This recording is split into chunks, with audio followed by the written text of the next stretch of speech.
Assalamualaikum warahmatullahi wabarakatuh. Kembali lagi bersama kami channel Barakah Duha. Kesempatan kali ini kita akan melihat beberapa syarat yang harus diperhatikan sebelum kita melakukan satu ajaran sunnah dari Rasulullah, yaitu menikah.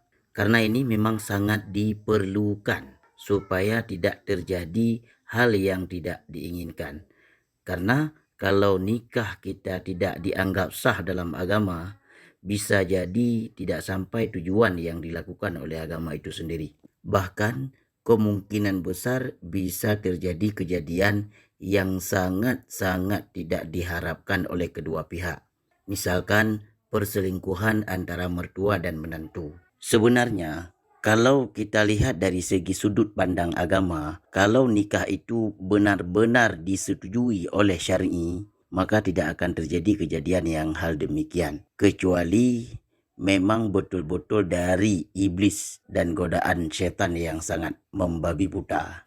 Syarat menikah memang perlu dipahami bagi mereka yang ingin melepaskan masa lajangnya. Selain dasar saling mencintai satu sama lain, rupanya masih ada beberapa syarat menikah lainnya yang perlu kita ketahui. Tertuang dalam kitab suci Al-Quran, menikah merupakan bersatunya dua insan pria dan wanita dalam ikatan suci pernikahan. Menikah juga merupakan sunnah umat Islam yang jika dilakukan karena ibadah akan mendapatkan pahala. Dalam hadis riwayat Imam Bukhari, Rasulullah SAW bersabda, "Wahai para pemuda, barang siapa di antara kalian yang mampu menikah, maka menikahlah. Karena menikah lebih dapat menahan pandangan dan lebih memelihara kemaluan. Dan barang siapa yang tidak mampu, maka hendaklah ia berpuasa, karena puasa dapat menekan syahwatnya." Menikah juga menjadi penyempurna separuh agama kita, di mana sebuah sabda Rasulullah SAW yang bersumber dari sahabat Anas bin Malik radhiyallahu an, yang artinya jika seorang telah menikah berarti ia telah menyempurnakan separuh agama, maka hendaklah ia bertakwa kepada Allah pada separuh sisanya. Menikah bukan perkara yang mudah, karena ini artinya kamu telah memasuki babak baru untuk memulai kehidupan yang sesungguhnya. Menikah menjadi momen sakral yang sebaiknya hanya dilakukan sekali dalam seumur hidup. Untuk melakukan ibadah satu ini, seorang umat muslim harus mengetahui lebih dulu tentang rukun dan syarat menikah dalam Islam. Dan berikut ini terdapat beberapa penjelasan tentang syarat menikah, rukun hingga tujuan dari sebuah pernikahan. Syarat nikah dalam Islam. Sebelum melakukan proses pernikahan, adapun anjuran-anjuran yang perlu dilakukan sesuai syariat agama Islam, salah satunya adalah rukun dan syarat menikah. Adanya syarat menikah bertujuan agar pernikahan bisa berjalan lancar dan sesuai hukum yang berlaku. Syarat menikah juga perlu dipenuhi agar pernikahan sah, baik di mata agama dan negara. Dan berikut ini adalah syarat menikah yang perlu Anda ketahui. 1. Ada calon mempelai, baik laki-laki dan perempuan. Syarat menikah yang paling pertama itu adalah adanya kedua calon yang ingin melepas lajang, karena jika tidak ada salah satu yang hadir dalam pernikahan, hukumnya itu tidak sah. Hal tersebut lantaran proses akad tidak dapat diwakilkan oleh orang lain. 2. Bukan laki-laki mahram bagi calon istri. Syarat menikah selanjutnya yaitu bahwa para mempelai tidak boleh menikah orang yang haram untuk dinikahi, seperti ikatan darah, adanya hubungan persusuan dan memiliki hubungan kemertuaan. Oleh karena itu, penting hukumnya untuk melakukan cek riwayat keluarga sebelum terjadinya pernikahan. 3. Mengetahui wali akad nikah. Syarat menikah berikutnya yaitu mengetahui wali akad nikah. Dalam proses pernikahan, penentuan wali juga perlu dipertimbangkan. Bagi calon mempelai laki-laki, penting hukumnya untuk mengetahui asal-usul calon mempelai wanita. Apabila ayah dari mempelai wanita sudah meninggal, bisa diwakilkan oleh kakeknya.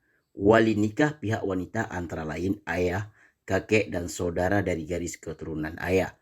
Orang-orang yang berhak jadi wali laki-laki, beberapa di antaranya ayah, kakek dari pihak ayah, saudara laki-laki kandung, saudara laki-laki seayah, saudara sekandung ayah, dan anak laki-laki dari saudara kandung ayah.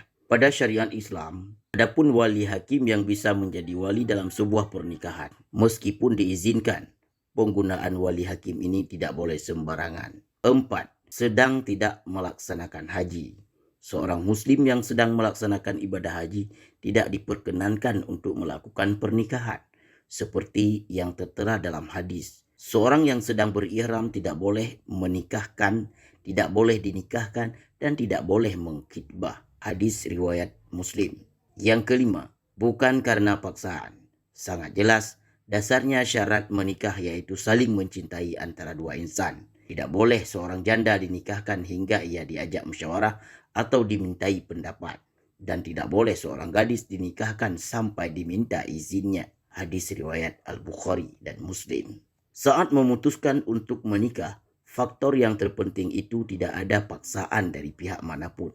Pernikahan harus didasari dengan keikhlasan dan keinginan kedua mempelai untuk hidup bersama hingga maut memisahkan. Yang terakhir adalah ada mahar. Dalam pernikahan, mahar tentu sangat penting kehadirannya. Adanya mahar menjadi syarat menikah dalam Islam. Mahar sendiri merupakan sejumlah harta yang diberikan pihak laki-laki pada pihak wanita. Dalam Islam, mahar menggunakan nilai uang. Kendati demikian, mahar tidak perlu menyulitkan pihak laki-laki alias harus sesuai kemampuan calon mempelai pria. Selain uang, mempelai wanita bisa meminta barang ataupun harta lainnya sebagai syarat menikah, seperti benda sehari-hari, emas, uang tunai, dan lainnya. Nah, ini adalah syarat daripada menikah, bukan rukun pernikahan. Karena berbeda syarat dan rukun pernikahan. Bagi orang yang hendak menikah, sangat-sangat harap diperhatikan syarat daripada pernikahan ini. Dan kita berdoa kepada Allah agar selalu dalam rahmat dan lindungannya. Amin ya rabbal alamin. Terima kasih. Assalamualaikum warahmatullahi wabarakatuh.